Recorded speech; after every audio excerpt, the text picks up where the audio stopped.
pehe bagai tu. Jangan kerana mabuk nak pergi Putrajaya, nak gapo siapa, nak tinggal asah perjuangan kita. Orang lain tak tinggal dasar perjuangan dia, nak menegakkan sekular. Apa kita nak tinggal Islam kita? Orang apa kali duk kecek sekular. Kita nak kecek Islam pun mikir banyak kali apa nama kita. Bukan kita nak balas dengan orang, tapi sampai bila kita nak lari? Kita kena berhadapan dengan realiti, kita kena jelas. Kalau kita duk lari semua, bila orang nak faham? Bila orang nak faham? Tapi kalau kita berdepan hari ni, kita royak apa kita nak sangat. Bukan kita nak balas dengan demo, bukan kerana gitu, tapi sebab ini nombor satu, tutup tak agama kita. Tutup tak agama kita pikul amanah Tuhan atas baru bila jadi kerajaan. Amanah rakyat yang undi kita sejak tahun 90 tu, bukan kerana nak retak, bukan kerana nak jalan raya, nak Islam di Kelantan, tidak gitu dah tuan. Tu yang bagi dia kena faham. Soal buat bila-bila tu, biar Tuhan lah buka laluan kita. Kita pun bukan nak terbolah gak hari ni, esok nak kerak lalu duk. Kita duk sabar berapa tahun dah ni. Dan kita boleh tunggu, tak ada masalah apa. Kalau orang tak sedia lagi, rakyat tak boleh terima, kita akan terus beroyak. Tapi kita tidak lari. Kita tidak lari sebab kita tak boleh nipu orang. Ni perjuangan kita. Pah ni wujud di Malaysia ni kerana nak menegakkan dasar Islam. Dalam kita dasar Islam, matlamat perjuangan pah pun Islam. Kita nak lari guano hak tu. Cuma kaedah-kaedah pendekatan tu cerita nombor 2. Kaedah pendekatan, tapi kita kena jelas dalam perjuangan kita. Dan apa percaya kalau kita beroyak benda ni, ramai orang pakai Islam ni terima benda ni. Kalau kita saing kan, ramai orang terima. Orang bukan Islam, soal dia ready tak ready, kita pun tidak kata nak buat lalu dok. Mereka Malaysia kalau salah benar pun kita tengok dulu, kalau orang boleh terima, kita buatlah. Tapi biar Kelantan ni, kau Kelantan memang nak. Oh Kelantan nak. Jadi kalau boleh ni biar Kelantan ni jadi makmal. Jadi tempat uji kaji, jalan perundangan Islam. Tengok setara mana. Ada kelemahan kita beki. Kalau tak berjaya di Kelantan, tak payah buat lepas ni mana-mana pun.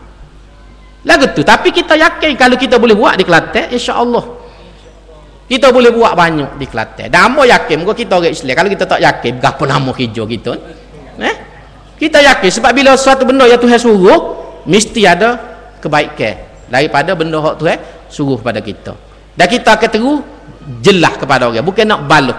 Kita pun jangan ambil pendekatan baluh. Orang kecek tu biarlah pandangnya dia. Dan hamba tak rasa pelik orang duk kata pas DAP tak setuju ke apa. Pelik apa DAP tak setujunya? MCA pun tak setuju. MCA pun tak setuju. Gerak tak setuju. Apa pelik DAP tak setuju? Ada orang tanya hamba, mana kalau lagu ni PAH ni tak berjaya tarbiyah DAP, siapa tak terima undang-undang Islam? Kita saing dengan DAP baru 3 tahun. Demo saing dengan MCA tu PAH tua, tak reti juga MCA PAH hari ni. Kita baru saing 3 tahun baru. Jadi gapo pelik? Sebab tu hamba kata ke sok khabar, apa besar DAP tak terima hudud? Bapa tak besar MCA? MCA siapa ugut nah? Kalau UMNO terima hudud, MCA akan tubik daripada Barisan Nasional. Apa nama kita lagu tu? Kenyataan Presiden MCA cuak soilet sendiri. Kalau UMNO terima hudud, MCA akan tubik daripada Barisan Nasional. Apa nama hijau? Bapa duk besar di AP tak si, MCA tak si juga, Gerakeh pun tak si, UMNO pun tak si. Jadi apa pelik kalau di AP tak si? Di AP tak si, padam dia tidak Islam. Dia bukan Islam. Hamba tak pelik kalau dia tak si pun dia tidak Islam. Nama lagi sing. Ni masalahnya hak tak si ni. Gapo? Najib Singh. Fatmi Singh. Ni hak tak si nya. Muhammad Singh hak tu kita tak si je. Ni kapas Singh padang dengan dia. Kau mana? Kena bagi tu biar jelas. Orang bukan Islam, dia tak boleh terima Islam, menasabah pasal dia tidak Islam. Tapi tanggungjawab kita kena beroyak ke dia. Mung tak sikap Islam ni sepatut kata apa? Kalau masalah undang-undang, kita bakilah undang-undang. Betul lah ni di segi pelbagaiannya susah nak jalan pasal ada akta mahkamah syariah. Sebab itulah kita nak supaya rakyat boleh faham. Bila rakyat faham nampak kebaikan Islam, rakyat ni suka dengan Islam, boleh terima dasar Islam, masa tu dia akan beri undi besar kepada kita dan kita akan buat perubahan dalam negara ni mengikut kehendak rakyat. Tapi kalau rakyat tak ready, kita nak buat mana? Tapi tak okey kan orang tak setuju kita pakai balik tidur belakang rumah. Tak boleh kita orang Islam ni ada tugas tabligh, tugas dakwah, kita kena nyapa dengan harapan insya-Allah satu masa bila orang kita royak, kita terang, kita perjelas dengan molek, orang boleh terima. Dari ni kalau tuan-tuan jalan yang mana-mana, orang bukan Islam ramai dah boleh terima. Ambo duk jalan Kuala Lumpur naik taksi ikut Kelantan ni, mudah ya hujah dia. Pasal nombor satu untuk orang Islam. Yang kedua untuk orang jahat. Kita tidak jahat apa-apa, kita takut. Jelas ni, tanyalah orang bukan Islam ni. Dia faham barat tu. Muka kita nak untuk orang Islam. Orang Islam tak sih pun, orang jahat lah. Kalau demo tak curi, kalau apa orang kat tangan? Undang-undang dadah tu hukuman mati kepada orang yang mengedah dadah. Bapa tak gegek. Section 39B, akta dadah berbahaya tu. Section 39B cuba buka. Hukuman mati mandatori kepada orang yang memiliki dan mengedah dadah, jumlah sikit. Bapa tak gegek. Mati hukumnya, bukan kerak tangan. Hukumnya kata siapa mati. Bapa? Ni ambil nyawa orang, ni baru kerak tangan, baru boleh buh tangan plastik lagi lepas pada tu. Tak mati lagi. Boleh ngundi lagi. Ni mati bapa dia mau tak gegeng dengan section 39B. Bapa tidak lawan hak ni. Capital punishment ni. Negeri lain tak ada dah, tapi orang tak gegeng tiba-tiba bagi bahuduk. Kalau habis suatu duk kata supaya takut ke hatu. Tu tak raja jumpa. Padahal takut nyokosek kat orang. Jadi tanggungjawab kita lah ni tuan-tuan, nombor satu istiqamah. Yang kedua kita kena pakat terang. Biar faham belaka. Bukan niat kita saja nuk kerak tangan, sebab macam tadi hamba kata, hamba yakin kalau jalan hak ni setahun seorang apa boleh tentu lagi kita boleh kerak tangan orang. Zaman Nabi 13 tahun Nabi duduk 10 tahun Nabi duduk di Mekah, di Madinah. Kes zina ni kalau tuan-tuan cek dalam kitab tak sampai 10. Hamba duk tengok lebih kurang dalam kitab beberapa hadis, kitab tafsir tu tak sampai 10 kes. Hak jatuh hukumnya zina ni. Tak sampai 10 kes. Maknanya orang tak ramai berzina. Kalau ada berzina pun dia nusuk-nusuk. Kita nak lagu tu lah orang buat jahat ni dengan nusuk. Tidak bangga dengan kejahatan dia. Tu hak kita naknya. Baru orang baru jadi jauh. Ni gak orang boleh buat ni pesta arak lah, pesta begotu lah, pesta gotu, pesta Allah siapa kita pun bengih tengok. Penuh lah masyarakat kita. Orang barat lah ni pun mikir dah lah ni.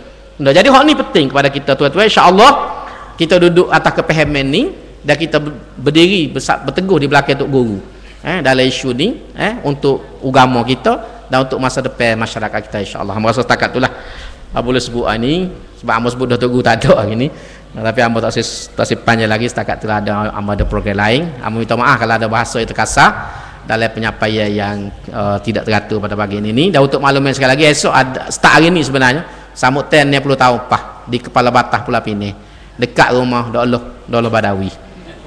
Jadi kalau hak mana ada kelapenge pakak-pakak gi lah. Pakak gi biar ramai. Sebab pah ni dilahirkan di Kepala Batah. Tok Abdullah Badawi inilah antara orang yang mengasahkan pah. Cuma cucu ni tak turut tok dia, tak apalah tu. Jadi kita pakak gi rumah dia. Esok ni nak beri semangat balik untuk apa ni meningkatkan perjuangan kita insya-Allah. Aku lu qauli hadza wa astaghfirullahalazim li wa lakum.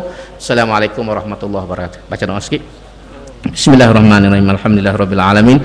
Wassalatu wassalamu ala asyrafil mursalin wa ala alihi washabihi ajmain. Rabbana ighfir lana dzunubana wa israfana fi amrina wa tsabbit aqdamana wansurna 'alal qaumil kafirin. Rabbana zidna ilma wa hab lana hukma walhiqna bis sholihin. Rabbana la taj'alna fitnatan lil qaumiz zalimin wa najjina bi rahmatika minal qaumil kafirin.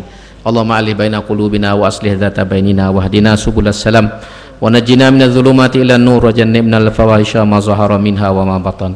Allahumma inna naj'aluka fi nuhuri a'daina wa na'udzubika min syururihim. Allahumma farik jam'ahum wa shattit syamlahum wa baddid kalimatahum wa zalzil aqdamahum. Allahumma sallit alaihim kalban min kilabika ya qahar ya jabbar ya muntaqim ya Allah ya Allah ya Allah ya Allah. Allahumma ya munzilal kitab wa ya mujriyas sahab wa ya hazimal ahzab ihzimhum wansurna alaihim fa innaka ni'mal maula wa ni'man nasir wa la haula wa la quwwata illa billah. Rabbana la tuzigh qulubana ba'da idh hadaitana wa hab lana min ladunka rahmatan innaka antal wahhab. Rabbana atina fid dunya hasanah wa fil akhirati hasanah wa qina adzabannar. Subhana rabbika rabbil izzati amma yasifun wa salamun alal mursalin walhamdulillahi rabbil alamin. Takbir. Allahu akbar.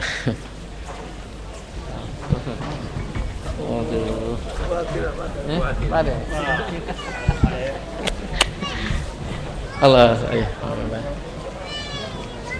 Hadirin hadirat muslimin-muslimat sekalian, demikianlah tadi kuliah kita pagi ini telah disampaikan oleh Yang Berhormat Datuk Ni Muhammad Aman Ni Abdullah, Esko Kerajaan Negeri Kelantan.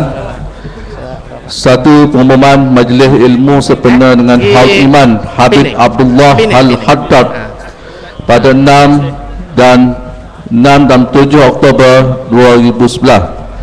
Penceramah ialah Habib Taufik bin Habib Abdul Qadir Al-Saqaf, ulama daripada Indonesia, di mana majlis ilmu 1 bertarikh 6 hari bulan 10 2011, iaitu pada hari Khamis, bertempat di Masjid Mukin Mulum di Lampuri, masa 6 petang hingga 10 malam.